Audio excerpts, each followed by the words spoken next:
What we doing today? Hey Kevin, I wanted to drop some more knowledge. I wanted to show them 3 common breakers they're going to see on generators that they come across, whether you're a technician, an end user. This might affect your purchasing decision. This might affect what you're looking for. I want to start with the most basic breakers you're going to see in a generator. And what I mean by basic, I mean by features. This breaker is a non-adjustable breaker. As you can see, just a simple 3-pole, 100% rated 60 amp breaker, which means this will allow you to use 100% of the amperage rating on this breaker. As I mentioned, there's no adjustments that you can make on it, so user-friendly, not so much. This is more of a plug-and-play sort of situation, which fits most common generators and most common applications. This is what you'll see. Now, if you wanted to step it up a little bit, go a little more,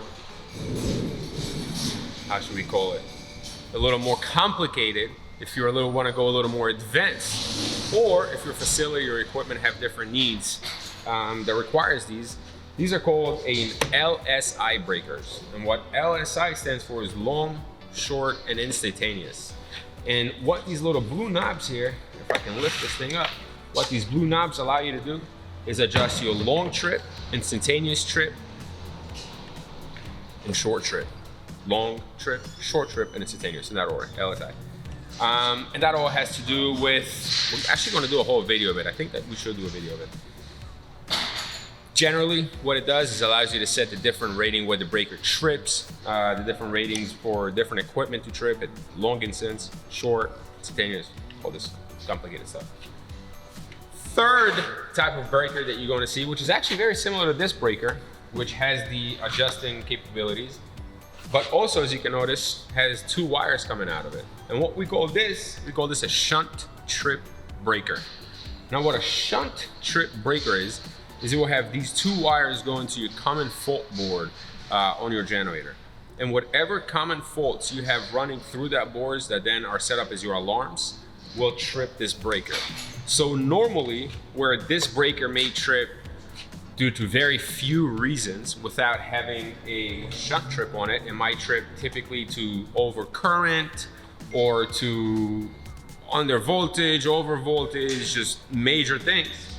A shunt trip breaker will allow you to set the breaker as where it'll trip with any fault that is on your fault board. So for example, if you have your fault board set up to have an alarm when you get low coolant, that low coolant alarm, as soon as it kicks on, will trip the breaker. So if you are in a facility that requires a shunt trip breaker for extra safety or for your equipment, this is what you're looking for. Now, the good thing about all these breakers is they can all be customized and installed in any generator that you purchase from us. So it doesn't have to be a new generator. It doesn't have to be a generator that already comes with these breakers. If you buy a generator and you have a requirement to have either an LSI rated breaker or a shunt trip breaker or just a regular 100% rated breaker, we can install that and adjust it in your generator. Before it delivers that to you, we'll test everything here. That when it gets to your site, you're ready to go, you can install it and it'll be good to go. So these are the 3 most common type of breakers. Now there's one more breaker that we don't have here, but I'll discuss it very shortly. What those breakers are, they're called motorized breakers. And what motorized breakers do is they allow the breaker to open and close automatically. And what those breakers are used for typically is for paralleling applications. So when application you have multiple generators and breakers need to open and close automatically together, that's where motorized breakers are used. And those breakers are a little more complicated. They have a little more computers, a little more wiring that have to go into them. But to put it in simple terms, those breakers are typically used when we need to parallel multiple generators at once and make sure that the breakers can open and close on their own, synced in the multiple locations. But that's it. Those are the 4 types of breakers, 3 here, and the motorized breakers I wanted to tell you guys about. Any questions, any comments, you know where to find us. Let us know what else you want to watch. Let us know what other questions you want from us. We're here to help you and answer. See you next time. Have a good day.